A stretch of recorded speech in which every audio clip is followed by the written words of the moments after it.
Gengs, lu tahu nggak, kadang hidup pesepak bola tuh lebih heboh di luar lapangan daripada di dalamnya.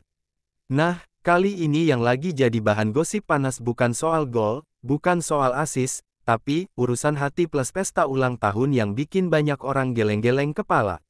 Dan bintang utamanya, Lamine Yamal. Nama Lamine Yamal belakangan ini bener-bener jadi trending topik, bukan gara-gara dribblenya yang bikin bek lawan pusing 7 keliling, tapi gara-gara dua hal yang, agak jauh dari sepak bola. Pertama, gosip asmara yang melibatkan dia sama penyanyi terkenal asal Argentina, Nicki Nicole.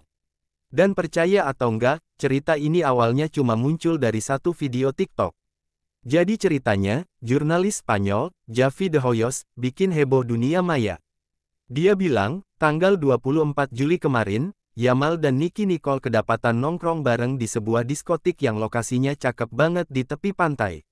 Menurut klaimnya, mereka nggak cuma ngobrol santai, tapi juga kelihatan akrab banget, sampai katanya berciuman.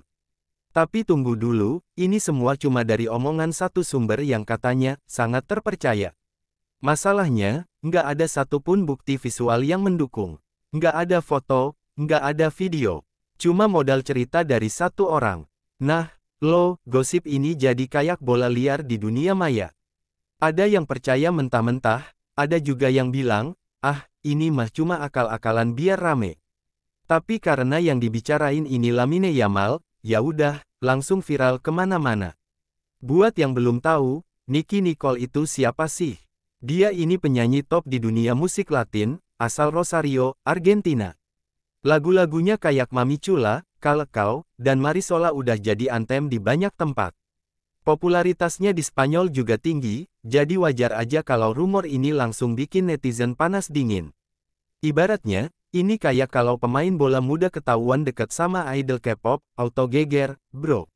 Sampai sekarang, baik pihak Yamal maupun Nicki Nicole belum buka suara. Nggak ada konfirmasi, nggak ada bantahan. Cuma, diem. Dan kadang, diem itu malah bikin orang makin penasaran, kan? Karena di dunia gosip, no comment, itu kadang justru kedengeran kayak, iya. Tapi gosip asmara ini cuma separuh dari cerita. Sebelumnya, Yamal udah duluan jadi sorotan gara-gara pesta ulang tahunnya yang unik banget.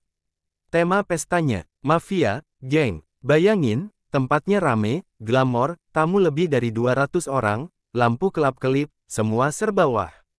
Tapi yang bikin rame bukan kostumnya, bukan makanannya, bukan juga tamu VIP-nya. Yang bikin heboh justru kehadiran beberapa orang bertubuh kecil yang diduga dipekerjakan sebagai hiburan. Yup, begitu video pesta itu bocor, publik langsung bereaksi. Apalagi ada cuplikan orang-orang dengan dwarfisme keluar dari lokasi pesta, dan itu dianggap nggak pantas sama banyak pihak. Dan kalau udah nyentuh isu sensitif kayak gini, siap-siap, badai komentar bakal datang. Asosiasi ADEE, organisasi yang membela hak orang dengan kondisi dwarfisme, langsung ngegas. Mereka nggak cuma protes di media, tapi juga bilang bakal mempertimbangkan langkah hukum. Bahkan, Direktur Jenderal Disabilitas Spanyol, Jesus Martin, turun tangan minta pemerintah nyelidikin kasus ini. Dan di Spanyol, hukum soal perlindungan penyandang disabilitas itu nggak main-main, loh.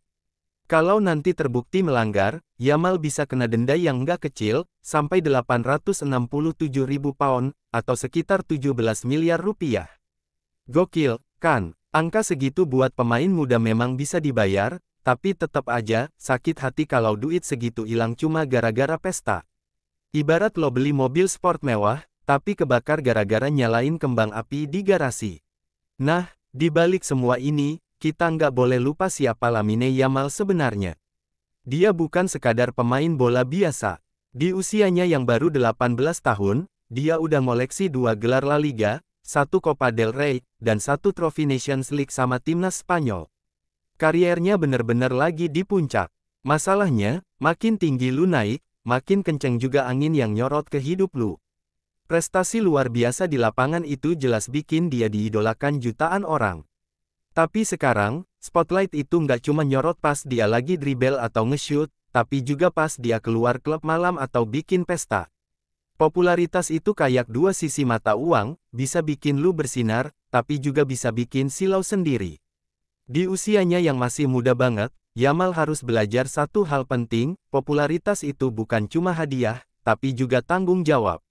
Setiap langkahnya, dari urusan asmara sampai cara bikin pesta, bakal terus dipantau publik. Dan yang namanya sorotan publik, itu nggak ada tombol off-nya. Sekarang tinggal pertanyaannya, apakah Lamine Yamal bisa ngejaga keseimbangan antara karir dan citra? Bisa nggak dia tetap fokus ngejar gol sambil menghindari golongan gosip? Atau justru dia bakal kejebak di drama yang bikin orang lupa sama permainannya di lapangan? Waktu yang bakal jawab, tapi yang pasti, semua mata lagi ngeliatin dia.